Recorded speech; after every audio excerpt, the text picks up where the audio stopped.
Good morning, September 21. I will rejoice over them to do them good. Jeremiah 32:41. How heart-cheering to the believer is the delight which God has in His saints. We cannot see any reason in ourselves why the Lord should take pleasure in us. We cannot take delight in ourselves, for we often have to groan, being burdened, conscious of our sinfulness, and deploring our unfaithfulness. And we fear that God's people cannot take much delight in us, for they must perceive so much of our imperfections and follies, that they may rather lament our infirmities than admire our graces. But we love to dwell upon this transcendent truth, this glorious mystery, that as the bridegroom rejoiceth over the bride, so does the Lord rejoice over us. We do not read anywhere that God delighteth in the cloud-capped mountains or the sparkling stars, but we do read that He delighteth in the habitable parts of the earth, and that His delights are with the sons of men.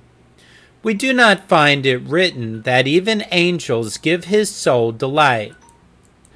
Nor doth He say concerning cherubim and seraphim, Thou shalt be called Hephzibah, for the Lord delighteth in thee.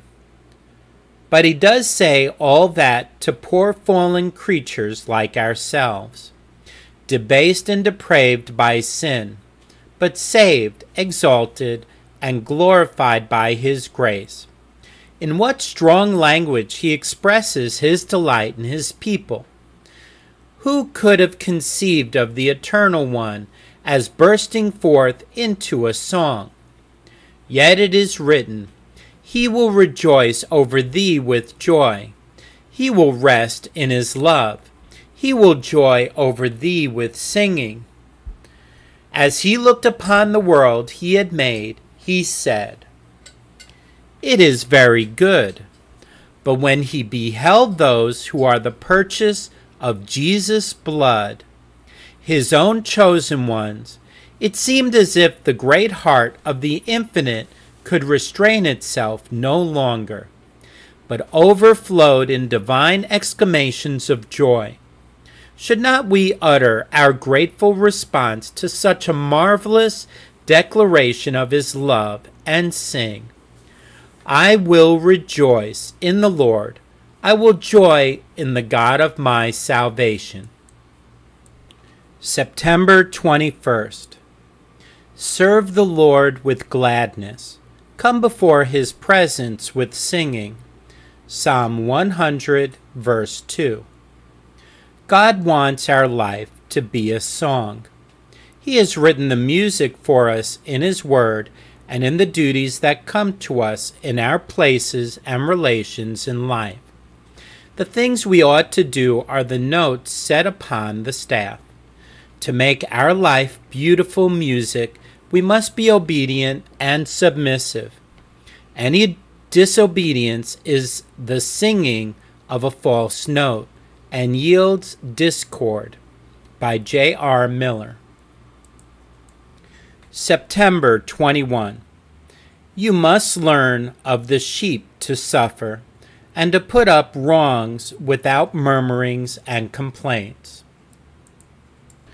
Evening, September 21. Gather not my soul with sinners. Psalm 26, verse 9. Fear made David pray thus, for something whispered, Perhaps after all, thou mayest be gathered with the wicked.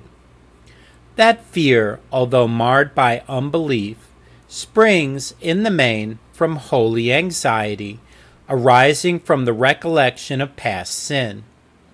Even the pardoned man will inquire, What if at the end my sins should be remembered, and I should be left out of the catalogue of the saved?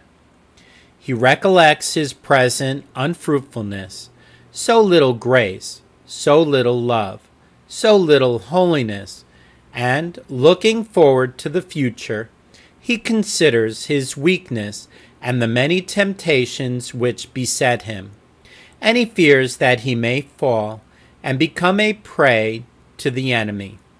A sense of sin and present evil and his prevailing corruptions compel him to pray, in fear and trembling, "Gather not my soul with sinners." Reader, if you have prayed this prayer, and if your character be rightly described in the psalm from which it is taken, you need not be afraid that you shall be gathered with sinners. Have you the two virtues which David had, the outward walking in integrity and the inward trusting in the Lord? Are you resting upon Christ's sacrifice, and can you compass the altar of God with humble hope? If so, rest assured, with the wicked you never shall be gathered, for that calamity is impossible. The gathering at the judgment is like to like. Gather ye together first the tares, and bind them in bundles to burn them, but gather the wheat into my barn. If then thou art like God's people, thou shalt be with God's people. You cannot be gathered with the wicked, for you are too dearly bought. Redeemed by the blood of Christ, you are his forever, and where he is, there must his people be. You are loved too much to be cast away with reprobates. Shall one dear to Christ perish? Impossible. Hell cannot hold thee. Heaven claims thee. Trust in thy surety, and fear not.